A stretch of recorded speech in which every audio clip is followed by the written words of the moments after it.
Welcome to the Indiana Basketball Postgame Show with your host, Scott Laskowski. A production of ISB Media. Brought to you by Culver's of Bloomington and Bedford and Andy Moore Honda of Bloomington. Now, here's your host, Scott Laskowski.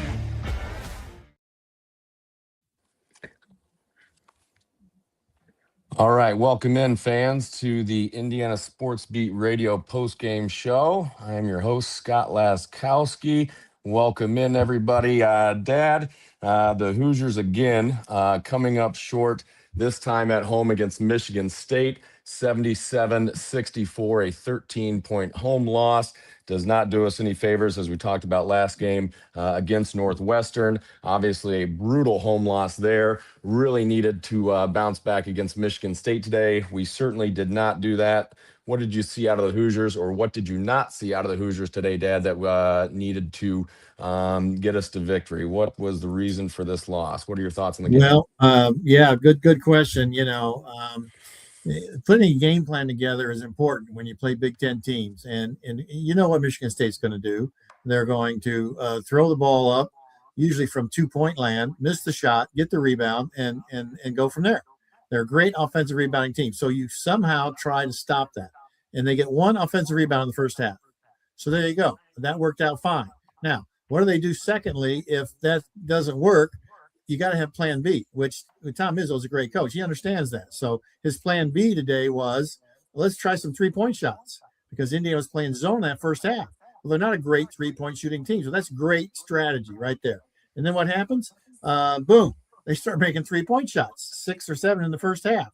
And so now they take the lead. And again, we've had this happen to Indiana before. They get a lot of 3-point shots in the first half, but they don't make many. Okay. Just a poor shooting first half from the 3-point line, and that's a big part of our offense. And then you go in the halftime, all right? And now you got to make some changes. Say, okay, they're really shooting well from the outside. Let's see what else we can do. And all of a sudden, Fears comes to life, their point guard, very good point guard, and he starts creating things that you just can't stop. So he has a great second half, and then they have 2 or 3 different players that come out and play well. We had 2. We had Tucker and Wilkerson. The only 2 that got to really score for us. So you keep fighting back, you keep playing, and you get down to the end, and then it just ends up at 13 again. That was the magic number. We got down to 5 late, but we really need one more guy to step up and score.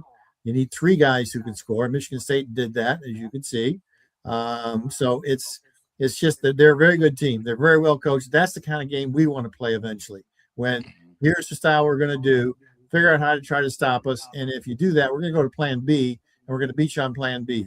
And so that's a good game to watch to see where Indiana wants to be someday. Not that they're going to play the same way Michigan State does, but you're going to get Darren DeFries to put his game plan together after a few years, and people are going to be able to play into it.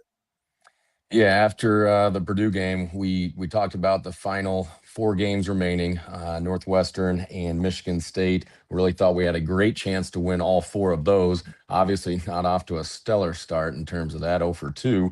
We do have 2 games remaining, Minnesota and Ohio State. Ohio State just took down Purdue. Go Ohio State. Today earlier, and we play at Ohio State to finish the season. Obviously not going to be an easy game there. So we've got some work to do. Obviously the outside looking in, most people have us as the first 4 out in terms of the NCAA tournament. We would need a big run in the Big Ten tournament in order to kind of solidify our hopes of making the NCAA tournament. But we do have some opportunities against quad 1 teams, Dad. We're 2-10 against quad 1 teams. That is not great. I think against quad 2, 3, and 4, we're 12-0. So yeah, we'll beat up on the smaller teams, but against quad 1, 2-10, not ideal, not great in terms of our resume. Need to have a strong finish to the season there. We talked about the droughts last game against Northwestern. Again, rears its ugly head in terms of the Michigan State game tonight. The last 3 minutes and 15 seconds, Dad, not a single point out of Indiana. the last 3 minutes and 15 seconds of the game. Not the way you need to finish a game in a 13-point home loss, but going in the last 3 minutes with 0 points, not going to get it done. 0 for 4 on the last 4 field goals, 1 of 8 in terms of the last 8 field goals attempted in the game. And Michigan State had gone 5 minutes with 0 points in the last 6 minutes of the game. They went 5 minutes, 0 points. We still could not close that gap, unfortunately. We did talk about the rebounding discrepancy against Northwestern. You obviously mentioned that as well as a Michigan State team, a very strong team on the glass. And we did get out rebounded 35-27 on the glass, 10 offensive rebounds for Michigan State tonight. And the bench points, 22-0, 22-0 in terms of bench points for Michigan State as opposed to Indiana. We did not have a single bench score a point tonight. Obviously, DeVries with 20, Wilkerson with 29. Those guys showed out, but as you mentioned, we do need to have those other guys step up. Alexis had brief moments there where he looked really good, but in terms of everything else, it really did not go well. 10 of 35 from the three-point line for the Hoosiers tonight, and 12 for 24 for Michigan State. They shot 50%, absolutely fantastic. We shot 28%.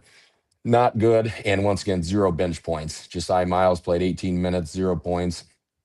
Bailey, 8 minutes, 0 points. And Connerway, 7 minutes, 0 points as well. So outside looking in, yes, obviously need to win out here and then have a big run in the Big Ten tournament and in order to have any hopes of seeing a postseason in terms of the NCAA tournament. We're going to flip the script on this game, a 13-point home loss, 77-64 to Michigan State. Usually the Hoosiers are extremely tough at home. This season's been a little bit up and down. Really want to defend Assembly Hall, but some teams have come in and had some pretty good success against us. Unfortunately, need to have a strong finish to the season there. Dad, we're going to change topics a little bit here. Let's talk about Coach Knight and his impact on your life and one of your favorite memories of Coach Knight. Obviously, the media liked having a field day with him in terms of some good, bad, and indifferent there. What was your favorite memory that many of the viewers out there would love to hear that obviously the media either didn't report on or some stories that you really appreciate about Coach Knight? Well, let me say first about Darren DeVries, our coach. You know, you brought in 14 new players who've never played together, and you try to put in an offense and a defense, and you try to put that in a league that is just outstanding. I mean, outstanding. You got Tom Izzo's been there 20-some years. He knows exactly what he's going to do. He reloads players, and here we're trying to put a team together for 1 year with no experience with the coaches, no experience with the players, no experience with the managers, and they are an important part of the team. And here we have a pretty good year based on what you're seeing. And I'm really excited about Ryan Carr. Ryan Carr just hired as the new general manager. He was a manager at IU. And it's amazing. Not only have the players from Coach Knight's era done well in whatever fields they've gone into, including coaching in the NBA, and then also the front office of the NBA, but coaching. A lot of managers have become coaches. Okay, in their lifespan, high school or college, and so Ryan Carr's been around Indiana 4 years. In the mid-90s, he watched what happened to those players, and he's learning as much as the players are learning about success in whatever field you're in. Then he goes to the Indiana Pacers, and he starts at the bottom in recruiting, scouting. Okay, not recruiting, scouting, and he moves way up to director of personnel, where he's out there trying to find the best players he can to come to the Pacers. And last year, they finished second in the NBA without any great draft picks, except the shooting guard has done so well. But he put a team together that was able to get to the finals of the NBA. Okay, now, 5 years ago, that's no big deal. Why would you bring a guy from the NBA in to help your team? Well, now with NIL, it's very important. Okay, that's the exact same situation that the NBA deals with. They have a money cap, in fact. Theoretically, a college has a cap as well, but on paper they don't. They can just pay anybody whatever they want, okay? And then how do you put together a team through draft or bringing freshmen in, okay? And then the NIL guys bring the transfer portal guys in and form that team to be a winner. That's what the NBA is doing, okay? And the college has never done that before, and now we're going to try to do that. And when Coach DeFries first got the job, I asked him, I said, this general manager thing is coming along. I said, what do you plan to do with the general manager position? Of course, it was new to him too. He had no idea what it was. And so he's been researching how to do and he said, I asked him that in April when he first got the job. And he said, probably by June, we'll have somebody, June of last year. Okay. Mm-hmm. And of course, that never happened.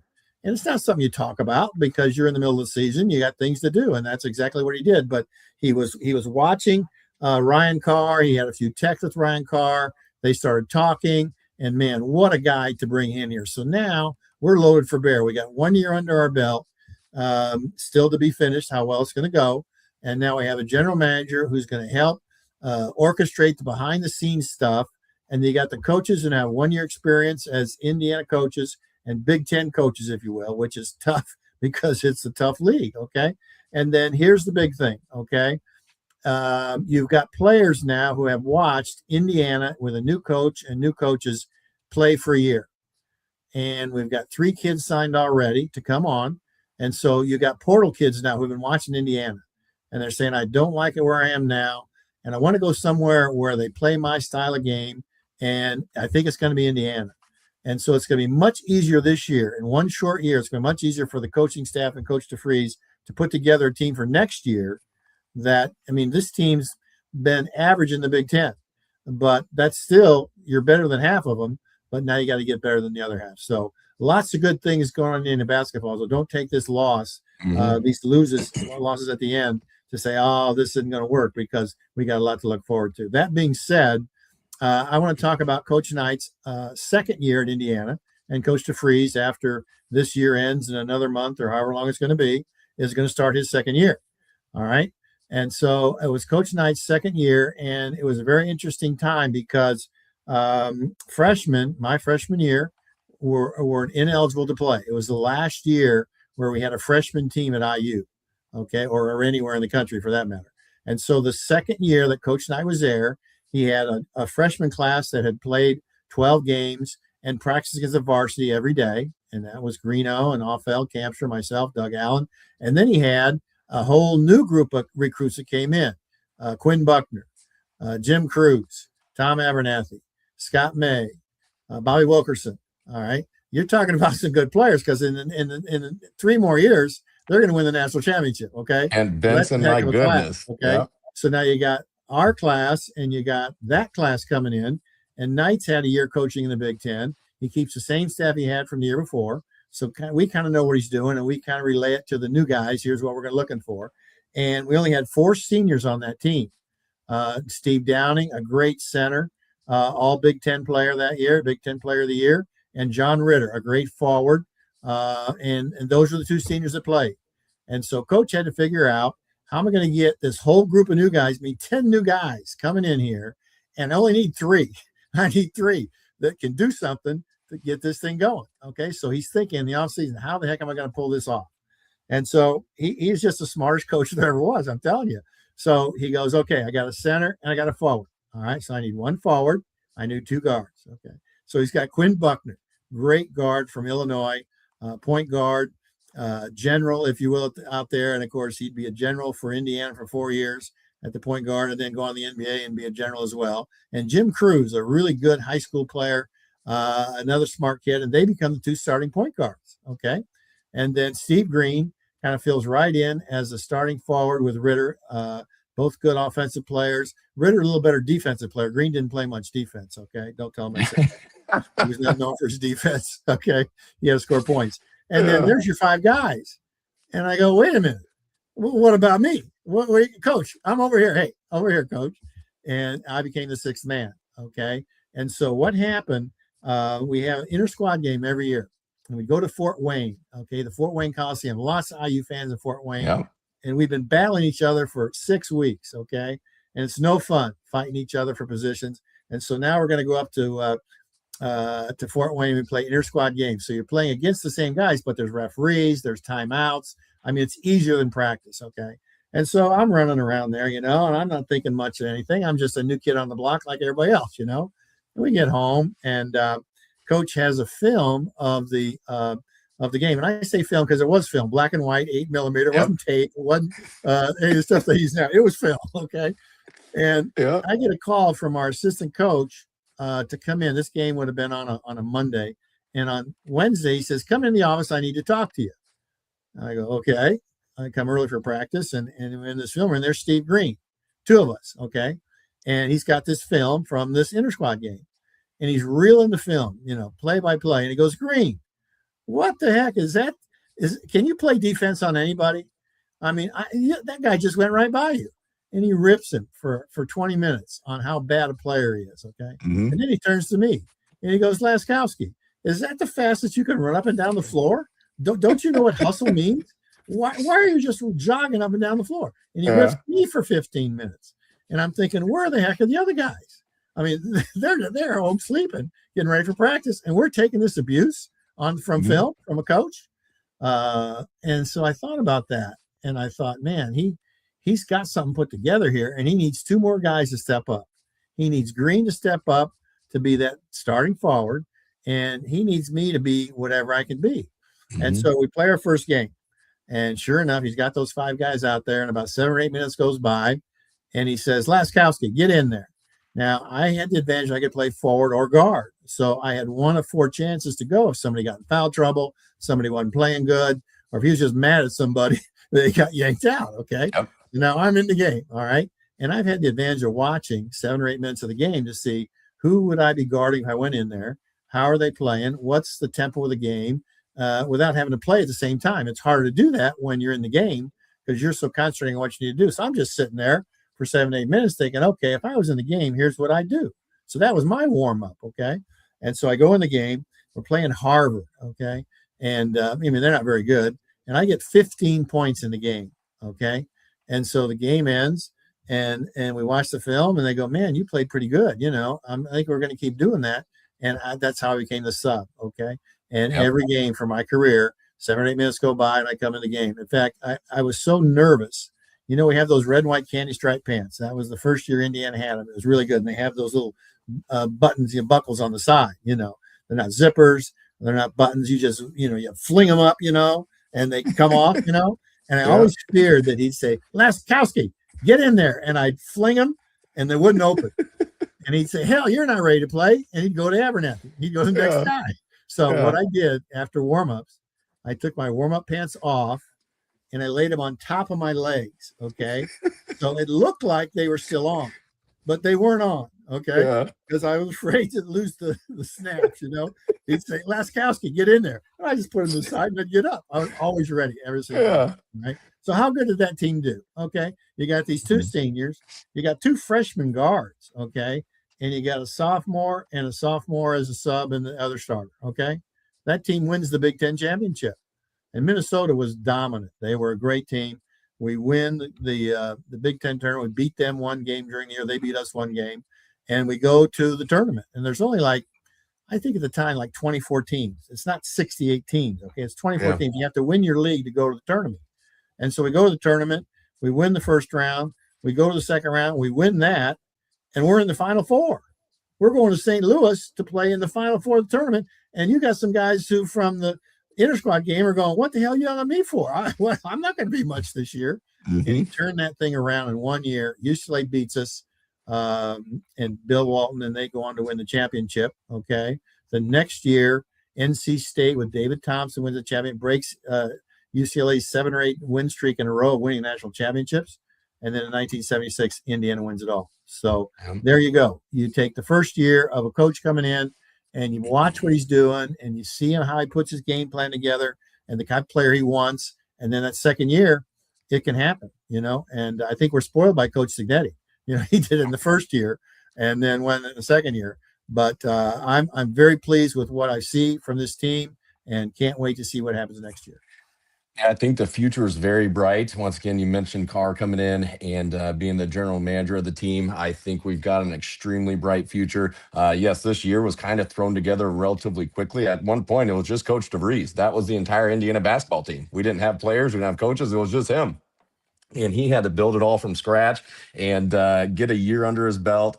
and especially with everything that's coming in and all the great players we're going to have and the bright future. I think there's a lot of great things to be excited about. Even if this season doesn't pan out the way we hope, there's always going to be an extremely bright future with all the resources we have and the staff they're building.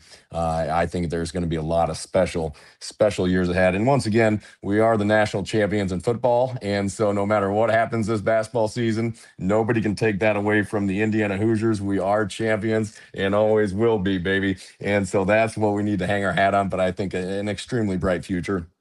We'll see how the rest of this season goes. 2 games remaining in the regular season, and then moving on into the Big Ten tournament. Want to have a great showing. Let's win about 4 or 5 here in a row, string a couple together, and then see if we can't sneak into the NCAA tournament and do some special things there. Dad, any more comments from today's game?